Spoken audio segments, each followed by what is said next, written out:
Hello guys, so সেদিন ছিল 27শে November, মানে সবথেকে ব্যস্ততম দিন সব মেকআপ আর্টিস্টের জন্য। আমি পৌঁছে যাচ্ছি আমার লোকেশানে। আমার ছিল দুটো পার্টি মেকআপ।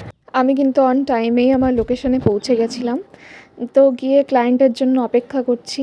প্রায় 1 ঘন্টা পরে ক্লায়েন্ট এসছে। তো ওর মুখেই শুনে নাও ওর রিকোয়ারমেন্টটা তোমরা। শ্বেতার সাথে অলরেডি আমার গত বছর একটা ইন্টারাক্ট ও আমাকে বুক করেছিল ওর বৌদির জন্য। তো তখনও নিজে সাজেনি, এবার বুক করেছে নিজে সাজার জন্য। তো শ্বেতা বলো কেমন লুক চাই তোমার? আমার একদম সিম্পল, বিকজ আমার বেনারসিটা ইটসেলফ খুব ভারী অ্যান্ড গর্জিয়াস। তো আমার লুকটা যেন একদম সিম্পল হয়, সাটেল লুক, খুব লাউড কিছু নয়। আইজ অ্যান্ড হেয়ার কোনো রিকোয়ারমেন্ট? আইস তোমার যদি স্মোকি করো আই গেস ভালো লাগবে, তাহলে তোমার যেরকম ইচ্ছে জাস্ট আমাকে যেন উগ্র না লাগে। ওকে ওকে, দেখা যাক তোমরা শুনে নিলে কতটা কি শ্বেতার এক্সপেকটেশন আমরা ফুল। আমি কিন্তু মেকআপটা হয়ে গেছে তো এখানে। সাজানো আমাদের কমপ্লিট।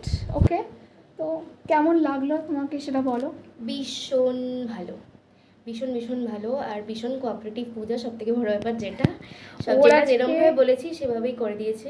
এত শরীর খারাপ, ওকে আমি সাজাচ্ছিলাম, ওর গা রীতিমতো ছ্যাঁকা লাগছিল, তাও ও খুব কোঅপারেট করেছে আমার সাথে, মানে একটুও জ্বালায়নি আমাকে। শুধু চুলে একটু জ্বালিয়েছি, কারণ চুলেই ওই কোনো অসুবিধা নেই, ওটা কোনো ব্যাপার না। But otherwise I just love the look. Thank you so much পূজা।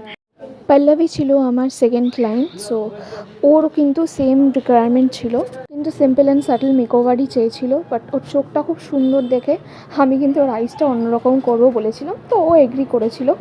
তো ওর রিভিউটা নেওয়া সম্ভব হয়নি আমার টাইমের অভাবে, কিন্তু একটা ছোট্ট ভিডিও ক্লিপ আমি অ্যাটাচ করে দিচ্ছি, তোমরা দেখো ওর লুকসটা কেমন হয়েছে। এটা ওর লুকস ছিল। তো তোমরা জানিও তোমাদের কেমন লাগছে আমার কাজ আর কেমন লেগেছে ওর লুকসটা। টাটা।